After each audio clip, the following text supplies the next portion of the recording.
നമസ്കാരം, മെട്രോ മാറ്റിനി ന്യൂസിലേക്ക് സ്വാഗതം. സുരേഷ് ഗോപിയുടെ 250ാമത് ചിത്രമായാണ് ഗോകുലം ഗോപാലൻ നിർമ്മിക്കുന്ന ഒറ്റക്കൊമ്പൻ ഒരുങ്ങുന്നത്. കേന്ദ്രമന്ത്രിയായതിനു ശേഷം സുരേഷ് ഗോപി അഭിനയിക്കുന്ന ഈ ആദ്യ മലയാള ചിത്രം സംവിധാനം ചെയ്യുന്നത് നവാഗതനായ മാത്യൂസ് തോമസ് ആണ്. അതേസമയം സുരേഷ് ഗോപിയെ സംബന്ധിച്ച് ഇപ്പോൾ ശാരീരികമായിട്ടുള്ള പല ബുദ്ധിമുട്ടുകളും അദ്ദേഹം നേരിടുന്നുണ്ട് എന്ന് തന്നെയാണ് പറയുന്നത്. നടൻ തന്നെയാണ് ഇക്കാര്യം തന്റെ സോഷ്യൽ മീഡിയയിലൂടെ അറിയിച്ചത്. മകൾ ഭാഗ്യ സുരേഷിന്റെ വിവാഹ വാർഷിക ദിനത്തിൽ പങ്കുവച്ച കുറിപ്പിലായിരുന്നു ആരോഗ്യം മോശമാണെന്ന് സൂചിപ്പിച്ചതും. പങ്കുവച്ച പുതിയ കുടുംബ ചിത്രങ്ങളിലും നടൻ അല്പം അവശനാണ്. നിരവധി പേരാണ് ആരോഗ്യം വീണ്ടെടുത്ത് വരാൻ നടന്ന പ്രാർത്ഥനകൾ നേരുന്നതും.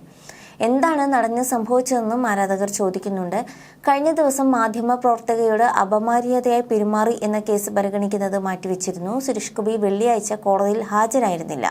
അത് തന്റെ ശാരീരിക ബുദ്ധിമുട്ടുകൾ കാരണമാണോ ഹാജരാകാതിരുന്നതു എന്നൊക്കെയാണ് ആരാധകർ ചോദിക്കുന്നത്. അതേസമയം സുരേഷ് ഗോപി വീണ്ടും മാസ് പരിവേഷത്തിൽ എത്തുന്ന ഒറ്റക്കൊമ്പൻ ചിത്രത്തിന് വേണ്ടി കാത്തിരിപ്പിലാണ് ആരാധകരും. കടുവാക്കുന്നിൽ കുറുവച്ചൻ എന്ന റിയൽ ലൈഫ് കഥാപാത്രമായാണ് സുരേഷ് ഗോപി ചിത്രത്തിൽ എത്തുന്നത്. ശ്രീ ഗോകുലം മൂവീസിന്റെ ബാനറിൽ ഗോകുലൻ ഗോപാലൻ നിർമ്മിച്ച നവാഗതനായ മാത്യൂസ് തോമസ് സംവിധാനം ചെയ്യുന്ന ഈ സിനിമ ചിത്രീകരണം സെൻട്രൽ ജയിൽ വളപ്പിൽ മഹാഗണപതി ക്ഷേത്രത്തിൽ വെച്ച് ലളിതമായ ചടങ്ങോടെ ആരംഭിച്ചിരുന്നു. ചലച്ചിത്ര പ്രവർത്തകരും അണിയറക്കാരും പങ്കെടുത്ത ചടങ്ങിൽ പ്രശസ്ത നിർമ്മാതാവ് ടോമിൻ മുളകുപാടം ആദ്യ ഭദ്രദീപം തെളിയിച്ച് ആണ് ചടങ്ങിന് തുടക്കം കുറിച്ചത്. കേന്ദ്രമന്ത്രിയായതിനു ശേഷം സുരേഷ് ഗോപി അഭിനയിക്കുന്ന ആദ്യ ചിത്രം കൂടിയാണ് ഒറ്റക്കൊമ്പൻ. ചോരത്തിളപ്പിനോടൊപ്പം കാലികമായ മാറ്റങ്ങൾ ഉൾക്കൊണ്ട് കാലഘട്ടത്തിന് അനുയോജ്യമായ രീതിയിലാണ് കറുവച്ചന്റെ ജീവിതയാത്ര. ഈ യാത്രക്കിടയിൽ സംഘർഷങ്ങളും പ്രതിസന്ധികളും ഏറെയാണ്. അതിനെല്ലാം ചോരത്തിളപ്പിന്റെ പിൻബലത്തിലൂടെ നേരിടുമ്പോൾ തന്നെ ബന്ധങ്ങൾക്കും കുടുംബത്തിനുമൊക്കെ പ്രാധാന്യം കൽപ്പിക്കുന്ന കുടുംബനാഥൻ കൂടിയാവുകയാണ് കടുവാക്കുന്നിൽ Kuruvachan. Clean family emotional thriller drama എന്ന് ഈ ചിത്രത്തെ ഒറ്റവാക്കിൽ വിശേഷിപ്പിക്കാമെന്നും അണിയറക്കാർ പറയുന്നു.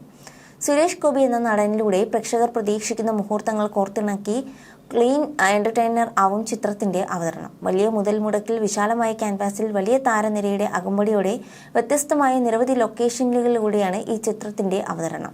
ഇന്ദ്രജിത്ത്, സുകുമാരൻ, വിജയരാഘവൻ, ലാലു അലക്സ്, ചെമ്പൻ വിനോദ്, അതുപോലെ ജോണി ആന്റണി, ബിജു പപ്പൻ, മേഘ്ന രാജ് എന്നിവരും മറ്റു നിരവധി പ്രമുഖ താരങ്ങളും പുതുമുഖങ്ങളും ഈ ചിത്രത്തിൽ അണിനിരക്കുന്നുണ്ട്. 70ൽ പരം അഭിനേതാക്കൾ ഈ ചിത്രത്തിലെ പ്രധാന വേഷങ്ങളിൽ എത്തുന്നുണ്ട് എന്നുള്ളതും പ്രത്യേകതയാണ്.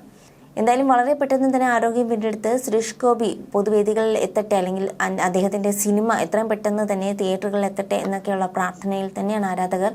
എന്താണ് നടന്നു പറ്റിയത് എന്നുള്ള ചോദ്യവുമായി ആരാധകരും എത്തുന്നുണ്ട്.